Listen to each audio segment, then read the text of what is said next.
Hi, my name is Mike Nagy, and thanks very much. And I'd like to thank the organizers for serving non-engineered water tonight and celebrating Guelph's great tap water. Quickly,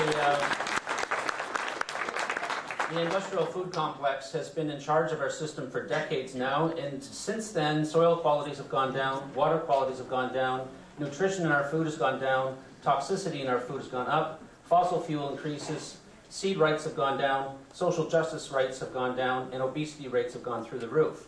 So my father taught me one big lesson. If it's a quick deal, it's usually not a good deal. And it's about time we start putting the brakes on things like this, because when I have someone that says we're in a rush, we don't want to put the brakes on this, we want to keep moving forward, that's when I put my hands up.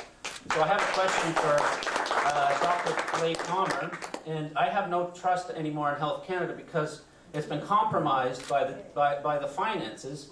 I would like to ask you what a system would look like to have the brakes put on where we actually have a healthy discussion at a government level, and who would be included in that type of design of a panel and discussion to really look at these issues. Thank you. To strike a panel from a health perspective, I think would be a great beginning. I think we need to think about genetically modified organisms as they affect the entire food system. And I think that we need to have a conversation that could be started, and that's really what's happening here. And I'm grateful that we have this opportunity.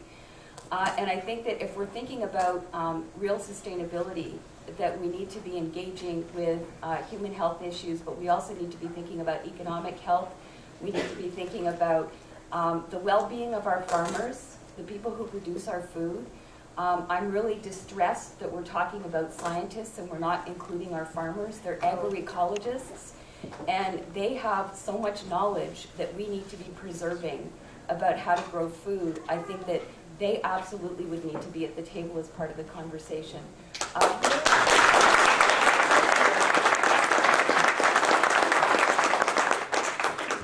Clearly, consumers need to be at the table as well. We need to have experts in terms of the science of health and well-being. We also need to have scientists in terms of the processes, because I think everybody is acknowledging that there is maybe some potential to genetically modified organisms. But the thing is, we need to have answers to questions and transparent processes that give us answers that make sense. We need to have our food that's labeled in a way that allows us to know what we're eating. And I think a lot of if these steps were to be put into place, it would allow consumers to regain some confidence in their food system, and we could have a meaningful conversation about what a healthy food system would look like. And I really am glad that we've begun to have that conversation, or we're continuing it here. So those are some of the players that we have to be at the table. But I would want to have it broader than just a health perspective if we're talking about sustainability, because there's lots more dimensions, and there's also the social welfare dimension as well. We need to be thinking about food access. In Canada, 7.7% of Canadians classify themselves as moderately or severely food insecure. That's in Canada, and that's not acceptable. So we need to be thinking about that as well when we're having this conversation. Quite an indictment of the industrial food complex there in terms of degradation of water, soil, etc. I can tell you, I'm not from Guelph, albeit I live in Ontario now. I farm in southern Saskatchewan and farm a piece of land that my grandfather homesteaded 105 years ago. And I can tell you unequivocally that if you walk across that land today, it is much better, in much better shape than my grandfather left it me.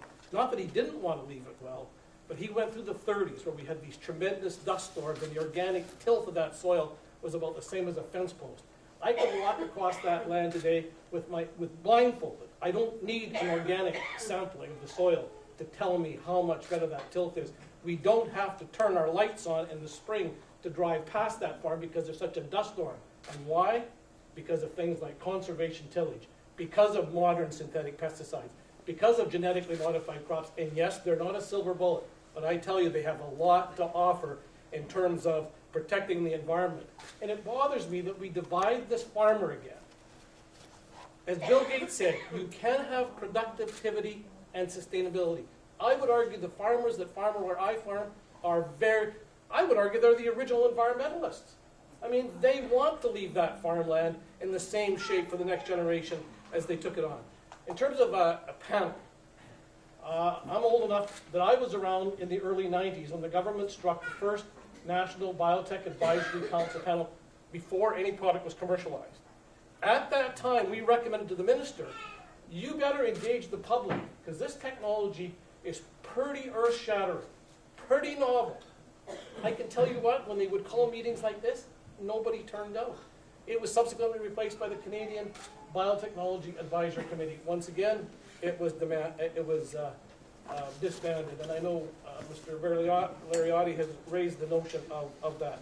Final point on labeling that I didn't get to raise before, and just here's a point of a fact, nothing to do with, more or less whatever the right answer is there.